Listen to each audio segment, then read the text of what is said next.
Think about the word approach. If you know what it means for one value to get closer and closer to another, you already understand the core idea of a mathematical limit. It's a way to track a journey along a curve without having to worry about paradoxes or infinitely small numbers. But sometimes that journey hits a roadblock.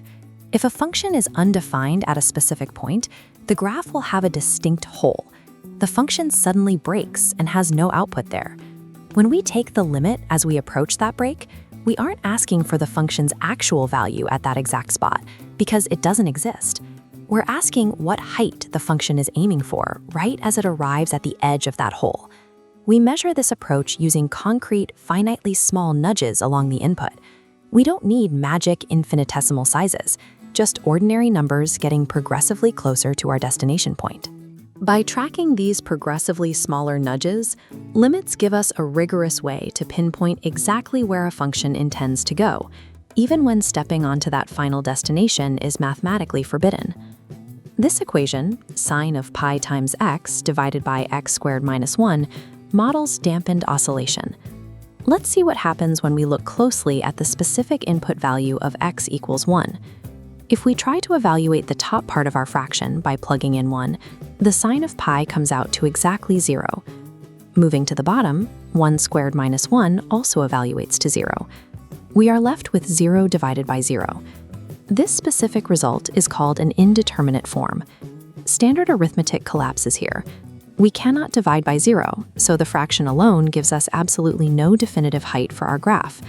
Since the top and the bottom both collapse to 0 simultaneously, static numbers fail us. To find the true limit, we have to examine the speed at which each part is crashing towards 0. Look at this graph plotting our numerator and denominator as two independent curves. Notice how the sine wave and the parabola both cross the x-axis at the exact same location, x equals 1. If we zoom in closely enough on that shared intersection point, the curves lose their bend entirely. They begin to behave like two straight lines. Let's step away from our trouble point by making a tiny horizontal nudge, which we'll call dx. That single horizontal step creates two distinct vertical changes. The distance up to our first curve is the change in f, and the distance down to our second curve is the change in g.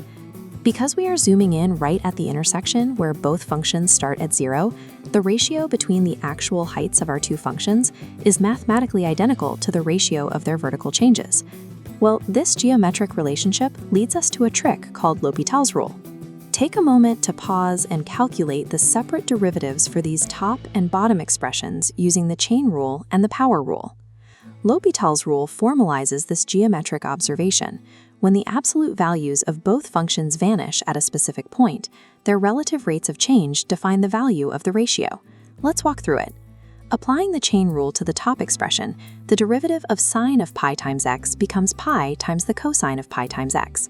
For our denominator, the power rule turns x squared minus 1 simply into 2x. Now we stack these two independent derivatives together to form a brand new ratio. Finally, we take our original limit value, x equals 1, and plug it directly into this new expression. That evaluates to pi times negative 1 over 2, leaving us with precisely negative pi over 2. Here is a quick checklist showing how to use this tool reliably. Step 1. Always verify that your original limit evaluates to an indeterminate form like 0 over 0. Step 2. Take the derivative of the top and bottom completely independently. Be careful, this is not the quotient rule. And step 3, plug your limit value into that new fraction. Grounding abstract equations in their geometric behavior gives us a powerful analytical tool. By observing how functions move rather than just where they sit, we can accurately calculate answers that standard arithmetic leaves undefined.